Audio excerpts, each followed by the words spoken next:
Guys, কেমন আছো তোমরা? আশা করি প্রত্যেকে ভালো আছো। এন্ড আজকে আমরা অনেকদিন পর চলে এসেছি তোমাদের একটা নতুন প্রবলেম নিয়ে। আর আজকে আমরা কোশ্চেনটা সলভ করতেছি হচ্ছে কেমিস্ট্রি থেকে। তোমাদের বেসিক্যালি এটা যে তোমাদের এনডিসি প্রিপারেশন বলো কিংবা একাডেমিক বলো বা কলেজে এমনকি এই ধরনের কোশ্চেনগুলো কিন্তু বেশ জরুরি। সো আসো আমরা কোশ্চেনটা একটু দেখে নিই আগে।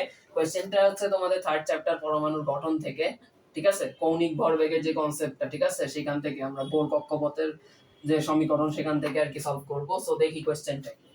কোশ্চেনটা বলতেছে যে সোডিয়ামের যোজ্যতা স্তরের ব্যাসার্ধ 4.328 into 10 to the power -9 centimetre হলে ওই কক্ষপথে একটি ইলেকট্রনের গতিবেগ কত, ঠিক আছে? তো দেখো বেসিক্যালি তোমাকে কি একটা কক্ষপথের ব্যাসার্ধ দিয়ে দিছে, ঠিক আছে? এই যে এত এটা হচ্ছে কি কক্ষপথের ব্যাসার্ধ। কোন কক্ষপথ? এটা হচ্ছে সোডিয়ামের যোজ্যতা স্তর, ঠিক আছে? কি এটা? সোডিয়ামের যোজ্যতা স্তর, ঠিক আছে? তো ভালো কথা, ঠিক আছে। সো এখন আমাদের তাহলে কি কি ডেটা আমাদের দেওয়া আছে এবং কি আমাদের বাইর করতে হবে আমরা সেটা যদি একটু দেখতে চাই। আমাদের দেওয়া আছে হইতেছে আমাদের যে ব্যাসার্ধটা, ঠিক আছে? কি দেওয়া আছে? আমাদের দেওয়া আছে ব্যাসার্ধ যেটা আর, সেটা কত? 4.328 ইনটু 10 টু দি পাওয়ার কত -9 দেওয়া আছে কত সেন্টিমিটার। এখন বিষয়টা হইতেছে কোশ্চেন যখন আমরা সলভ করব, দেখো আমরা কিন্তু সবসময় এসআই ইউনিটে এককগুলো রাখবো। সো সেন্টিমিটারটা কিন্তু সিজিএস ইউনিট। সো আমরা এটাকে এসআই মানে হচ্ছে মিটারে নিতে হবে। মিটারে নিতে গেলে কি করা লাগে? মিটারে নিতে গেলে আমরা সিম্পলি এটাকে 100 দ্বারা কি করব? ভাগ করে দিব, ঠিক আছে? 100 দ্বারা ভাগ করলে পাওয়ারটা কি আরো একটু কমবে। তোমরা ক্যালকুলেটরে ভাগটা করে নিতে পারবা, ঠিক আছে? জাস্ট 4.328 ইনটু 10 টু দি পাওয়ার -11 এত মিটার হয়ে যাবে, ঠিক আছে? তোমরা ক্যালকুলেটরে হিসাব করতে পারবা, ঠিক আছে? 100 দিয়ে ভাগ করলে আমরা মিটারে পেয়ে যাই, কারণ আমরা জানি যে 1 মিটার হচ্ছে তোমার 100 সেন্টিমিটার। ওকে, তো এটা একটা দেওয়া আছে। আরেকটা দেওয়া আছে n এর ভ্যালু। n এর মানে হচ্ছে কততম কক্ষপথ সেটার ভ্যালু। মনে হতে পারে কেমনে দেওয়া আছে? বলছে কি সোডিয়ামের যোজ্যতা স্তর না? তাহলে সোডিয়ামের যোজ্যতা স্তর, যোজ্যতা স্তর কোনটাকে বলি আমরা? যে কোন পরমাণুর যে ইলেকট্রন বিন্যাস সেখানে যে সবচেয়ে লাস্ট যেই কক্ষপথটা বা শেলটা থাকে সেটাকেই তো আমরা বলি যোজ্যতা, তাই না? তো সোডিয়ামের ইলেকট্রন বিন্যাস করলে তো কি আমরা পাই হচ্ছে 1s2 2s2 2p6 তারপর কি 3s1।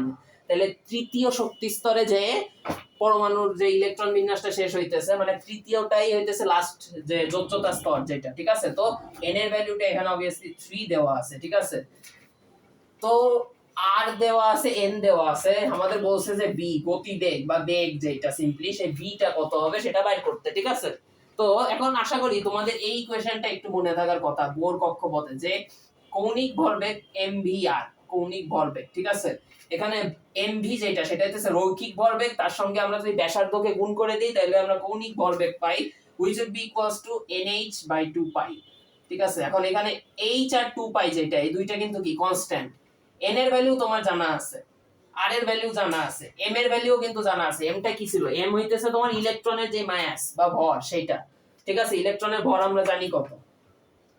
ইলেকট্রনের ভর, ইলেকট্রনের ভর আমরা জানি হচ্ছে 9.11 ইনটু হচ্ছে 10 টু দি পাওয়ার কত -31 এত কিলোগ্রাম। আমরা কিন্তু এসআই তে কিলোগ্রামে নিব, ঠিক আছে?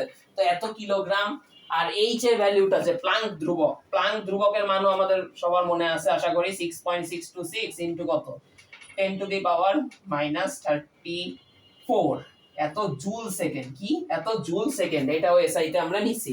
তো তোমাদের কারোর যদি অসুবিধা হয় তোমরা ক্যালকুলেটরে যে কনস্ট্যান্টের যে প্যাটার্নগুলো আছে, মানে একটা লিস্ট থাকে ওইখান থেকে আর কি এই যে কনস্ট্যান্ট টার্মগুলোর ভ্যালু আর কি বাইর করে ফেলতে পারবা, ঠিক আছে? যদি মনে রাখতে অসুবিধা হয়, বাট মনে রাখাটা একটু বেটার, ঠিক আছে? কারণ অনেক সময় ক্যালকুলেটর যখন ইউজ করতে পারবা না তখন ইউনিটগুলো এগুলো কিন্তু একটু মনে রাখাটা জরুরি। তো কত হইতেছে? তাইলে আমরা সবই পাইতেছি, তাহলে এখানে সব দেওয়া আছে, রাইট? এইচ পাই তো কোনো ব্যাপার না। আর কি বলছে? তাহলে বেগটা বের করতে হবে। তাহলে এটা কোনো বিষয়? বলো, এটা কোনো বিষয় না, তাই তো? তাহলে এখান থেকে আমরা যদি এই m এবং r কে ওই সাইডে নিয়ে যাই, ঠিক আছে, ডান পক্ষে নিয়ে যাই, তাহলে এটা কি নিচে যায় কি হবে? গুণ হয়ে যাবে। এই যে m আর r, m r টা নিচে চলে যাবে ইনটু 2 পাই, ব্যাস এটাই তো বাস গতিবেগ। এবার আমরা ভ্যালু বসাবো। n এর ভ্যালু কত? 3, h এর ভ্যালু 6.626 ইনটু 10 টু দি পাওয়ার কত মাইনাস হচ্ছে 34 আছে, ডিভাইডেড বাই হইতেছে কত মাস ভর 9.11 ইনটু 10 টু দি পাওয়ার কত -31 এত কিলোগ্রাম। রেডিয়াসটা কত দেওয়া? ব্যাসার্ধটা আমরা মিটারে বের করছি কত 4.328 ইনটু 10 টু দি পাওয়ার হচ্ছে কত -11 এত মিটার ইনটু হচ্ছে আমার কি 2 পাই 3.1416 যেটা, ঠিক আছে। এখন আমরা জাস্ট ক্যালকুলেশন করব, ঠিক আছে। এখন আমরা জাস্ট ক্যালকুলেটরে আমাদের ক্যালকুলেশনটা করব, ঠিক আছে। সো আসো আমরা একটু সলভ করি, আসো দেখি কিরকম আসে ভ্যালুটা। তোমরাও আমার সঙ্গে ক্যালকুলেট করতে পারো। 6.626 into 10 to the power -34 divided by 9.11 into 10 to the power -31 into